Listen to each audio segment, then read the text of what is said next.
नमस्कार, आप सभी का फिर से स्वागत है हमारे चैनल पे। और आप सभी को पता है कि हम इस नवरात्रों पर 9 दिन की एक सीरीज लेके आए हैं। और आज जो है नवरात्रे का 8वां दिन है, यानी कि आज अष्टमी है। तो कल रामनवमी है। तो आज हम जानेंगे कि अष्टमी के दिन किस देवी की पूजा होती है पंडित जी से। और कुछ सवाल जो है वो एक सवाल आप फिर तो पूछेंगे, पंडित जी आज की भाषाएं बताएंगे किस देवी की पूजा होती है, उसके पीछे की कथा क्या है। और उसके बाद हम अंत में उनसे सवाल पूछेंगे। नमस्कार पंडित जी, आपका से हमारा बहुत बहुत धन्यवाद और आपका फिर से स्वागत है हमारे चैनल में। आज नवरात्रि का 8वां दिन है, 8वां दिवस जो है, और अष्टमी भी हम इसको बोलते हैं। तो आज किस देवी की पूजा होती है?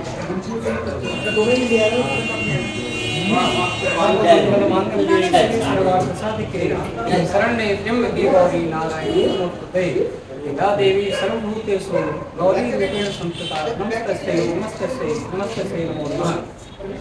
आज नवरात्र के अष्टम दिवस में हम जो है माता गौरी का पूजन करते हैं। माता गौरी ने मार्कंडेय पुराण में वर्णन आता है कि माता गौरी ने अपने आराध्य देव अपने शंकर जी के लिए व्रत रखे, उनको पति रूप में वर्ण करने के लिए व्रत रखे और इतना घोर तपस्या और ऐसे उपवास करे कि निर्जन वन में जाकर के पहले तो फलाहार किया, कहते 3 वर्ष फलाहार किया और 3 वर्ष जो है बेल पत्ते इत्यादि खा करके उपवास किया।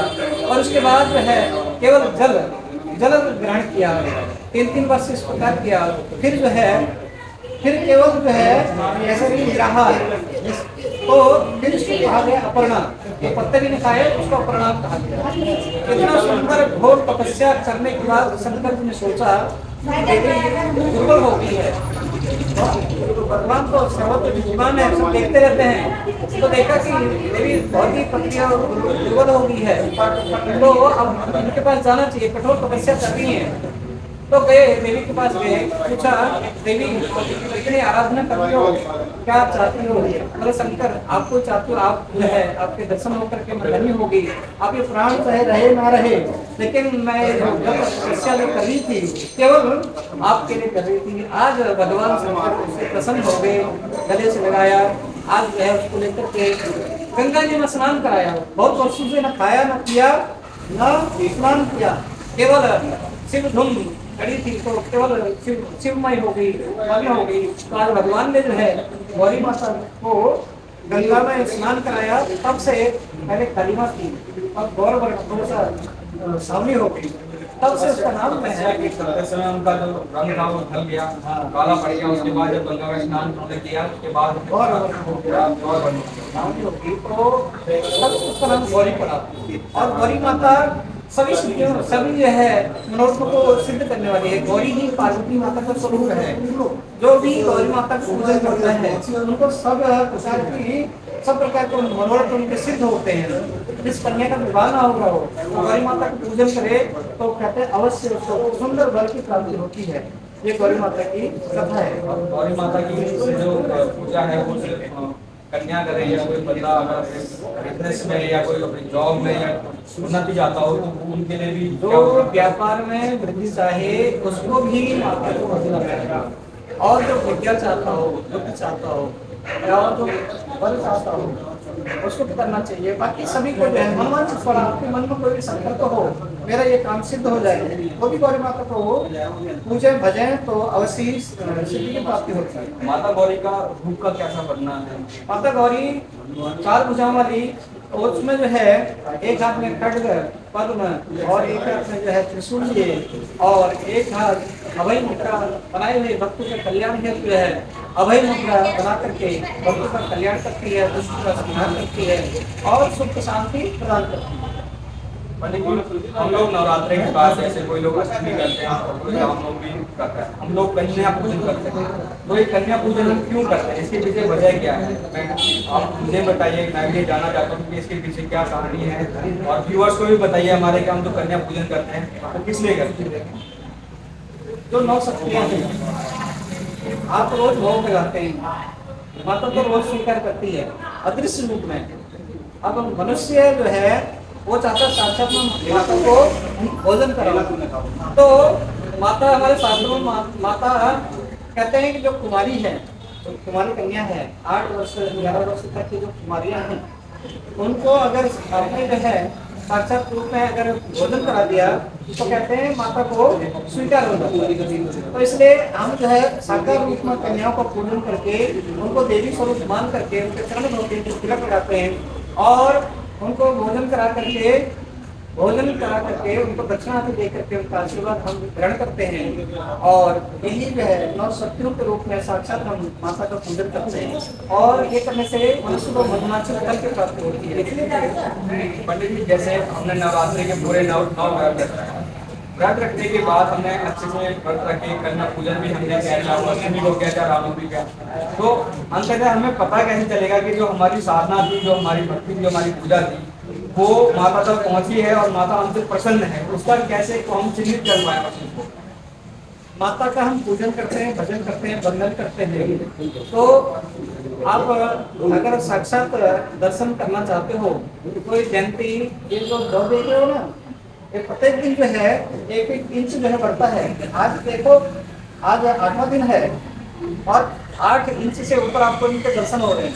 अगर माता प्रसन्न है तो ये दिन प्रतिदिन जो है प्रसार होते जाते हैं, हरे भरे होते जाते हैं और वृद्धत्व माने उत्तरोत्तर वृद्धि होती है। तो जो भी भक्त श्रद्धा पूर्वक भगवान को माता को भजता है उसकी इसी प्रकार जो है दिन दिन तरक्की होती है। ये साक्षात माता के दर्शन, इसमें जयंती इनका नाम है। तो अगर जो खुशहाल हो गए, बढ़िया हो गए, तो समझ लो कि माता प्रसन्न है। हरा भरा प्रदान करने वाली साक्षात स्वरूप है। तो इसलिए चिन्हित है कि अगर माता प्रसन्न है, जो अच्छी हो गई है, खुशहाल हो गई है, हरी भरी हो गई है, तो एक ये चिन्ह है कि माता हमसे प्रसन्न हो गई है। कृषक लोग, किसान लोग, हमारे भारतीय संस्कृति है, कृषि प्रधान हमारा देश है और इसी से हम अनुमान लगाते हैं माता कितनी प्रसन्न है। अगर यहाँ पर अन्न भरपूर मात्रा में अन्न और तो आपके जमीन में भी माता फल प्रदान करेगी। फल, अन्न, जल, फल, जो भी पुष्प इत्यादि जो भी होते हैं वो प्रचुर मात्रा में आपको मिलेगा माता की कृपा से। और एक और जैसे आज अष्टमी है, कई लोगों ने अष्टमी को कल नवमी, तो लोग सुबह पूजन करने के बाद अपना व्रत जो है वो खोल लेंगे।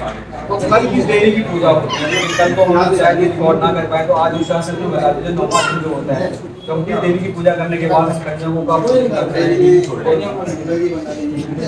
9वां स्वरूप जो है माता का, 9वीं शक्ति जो है सिद्धदात्री के रूप में जानी जाती है। माता सिद्धदात्री जैसे कि नाम से ही प्रतीत होता है कि सिद्धियों को प्रदान करने वाली देवी है। अष्ट सिद्धि नवनिधि, जिस प्रकार हनुमान जी को सिद्धियां प्राप्त हुई, इसी माता की कृपा से सिद्धियां प्राप्त होती है। अणिमा, लघिमा, गणिमा इत्यादि सिद्धियां होती हैं। यानी अणिमा सूक्ष्म हो जाना, जैसे सुरसा के मुंह में हनुमान जी कहते बहुत छोटे हो गए, तो ये सिद्धि का प्रताप है कि छोटा हो जाना या बहुत बड़ा हो जाना, बड़ा आकार बना देना या अदृश्य हो जाना या बिल्कुल अनेक प्रकार की सिद्धियां हैं। तो इन सिद्धियों को प्रदान करने वाली सिद्धिदात्री माता है। योगी जन, मुनि जन और जो भी मोक्ष प्राप्त करना चाहे उस व्यक्ति को ये सिद्धिदात्री माता का पूजन करना चाहिए, जो भी सिद्धि प्राप्त करना चाहे। और ये अभय वरदान देती है, सभी सिद्धि को प्रदान करती है। विद्या, बुद्धि और सर्वत्र जो भी मनोकामनाएं मनुष्य की है, सब सिद्धि को प्राप्त प्रदान करके ये क्या करती है, मनुष्य को खुशहाल बनाती है। ये माता सिद्धिदात्री की कथा है।